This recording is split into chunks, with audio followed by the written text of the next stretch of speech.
एक बार फिर से विराट कोहली यार देखो ये अब इसको सेलिब्रेट भी करना चाहिए और इस पे गम भी करना चाहिए। गम इस बात पे करना चाहिए कि जो चीज देखने के लिए हम तड़पे जा रहे थे, हम मरे जा रहे थे, वो चीज जस्ट होते होते रहेगी। लेकिन सेलिब्रेट इसलिए करना चाहिए कि भाई आज जो है वो एक मरतबा फिर से जो है ना किंग पता चला है। आज पता चला है कि क्रिकेट का किंग है कौन। क्रिकेट के जो आप कहते हैं ना, आप सचिन तेंदुलकर भगवान कहते थे उस यानी उस एरा के, तो भाई मेरे हिसाब से इस एरा के जो किंग है ना वो यहाँ पर सचिन तेंदुलकर नहीं बल्कि विराट कोहली है। इस एरा की मैं बात कर रहा हूँ, यहाँ पर मैं कंपैरिजन बिल्कुल नहीं कर रहा। लेकिन जो आज विराट कोहली के आउट होने पे जो रिएक्शंस आए फैंस के, वो बहुत ज्यादा शॉकिंग थे। इवन इंडिया के कई दफा हारने के ऊपर हमने ऐसे रिएक्शन नहीं देखे जो आज विराट कोहली के 93 के ऊपर आउट होने पे रिएक्शन थे। क्योंकि आज विराट की सेंचुरी पूरी थी यार, वो इतना जबरदस्त खेल रहा था। मैं हमने अपने बड़े प्लेयरों को नहीं निकालना ताकि बच्चे सीख सकें। तो दोस्तों इंडिया ने आज अपनी बिग स्ट्रीक टीम में न्यूजीलैंड से जीता हुआ मैच इंडिया ने जीत के आज इंडिया ने न्यूजीलैंड को हरा कर अपनी विनिंग स्ट्रीक को बरकरार रखा है। अब आज उनकी बैटिंग पे तो उन्होंने अपने लिए रोल डिफाइन किया हुआ था। ज्यूम क्या है कि शानदार बैटिंग ऑर्डर है, तो और बॉलिंग जो है उनका बिल्कुल हल्का सही है। आज तरह से न्यूजीलैंड को इंडिया ने पछाड़ा है। जरा से इंडिया के बैट देते बॉल देते हर्षित राणा ना, मैं भी बड़ा स्पेक्टिकल निगाह से उसको देखता था और गौतम गंभीर ने बहुत बातें सुनी हर्षित राणा की। हर्षित राणा ना अपनी परफॉर्मेंस से लोगों का ना यहाँ दिमाग चेंज करता जा रहा है, अपनी तरफ परसेप्शन चेंज करता जा रहा है। बिल्कुल देखा जाए तो इंडिया ने आज आउटस्टैंडिंग परफॉर्मेंस दिखाई है। देखें पहले बैटिंग में हमें लगा कि इंडिया पता चलेगा करके, लेकिन ये चीज दूर करके दे रही है कि हम ऑफिशियल फादर ऑफ क्रिकेट है। उनके सामने जब भी गोली चले जाते हैं उनको तैस तैस करके जाते हैं, उनको भागते जाते हैं।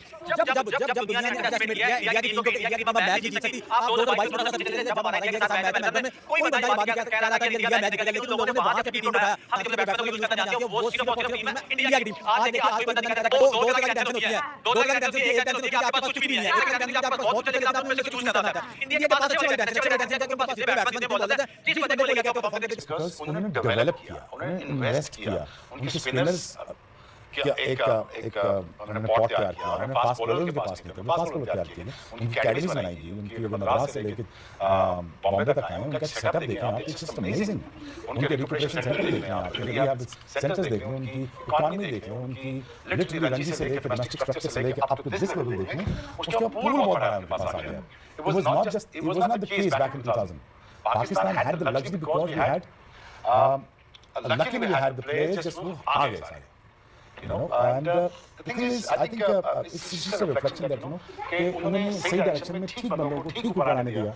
उसके बाद आने के बाद I think वो अब सेलिब्रेट कर रहे हैं इस चीज को, अपनी सक्सेस को सेलिब्रेट कर रहे हैं। और मेरे ख्याल में यार there are way too good team right now as a batting unit. वो रोहित शर्मा को निकाल सकते थे, ठीक है, वो विराट कोहली को भी निकाल सकते थे, उन्होंने नहीं किया।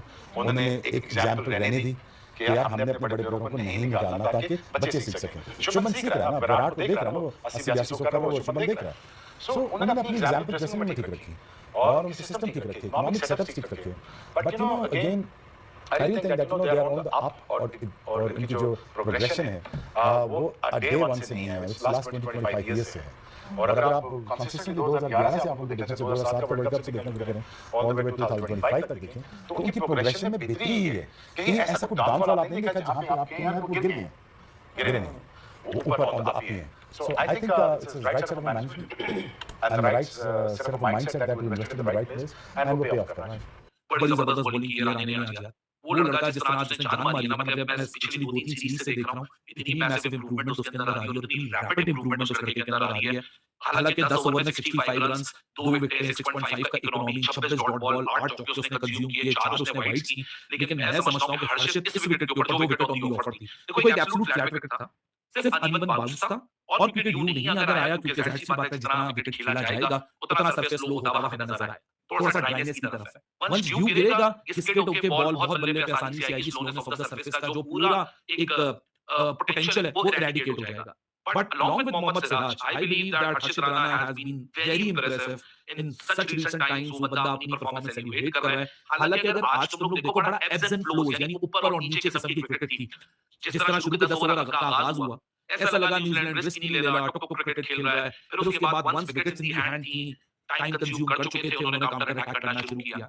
21वें ओवर तक ऑलमोस्ट राना बॉल सिचुएशन पे पहुंच गए थे। 21वें ओवर में तकरीबन कोई 115-116 रन थे।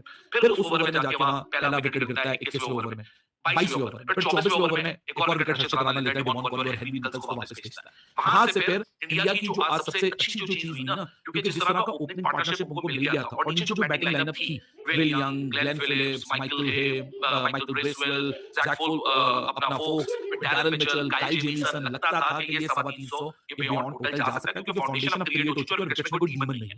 हालांकि 20-25 दिन का गैप था, इंडिया थोड़ा सा फील्डिंग में लेथार्जिक नजर आया। इवान कॉनवे का कैच कुलदीप ने छोड़ा, फिर उसके बाद जब कुलदीप का पहला ओवर था 2 चांसेस क्रिएट हुए, वो हाफ चांसेस भी ना बन सके, सो थोड़ी सी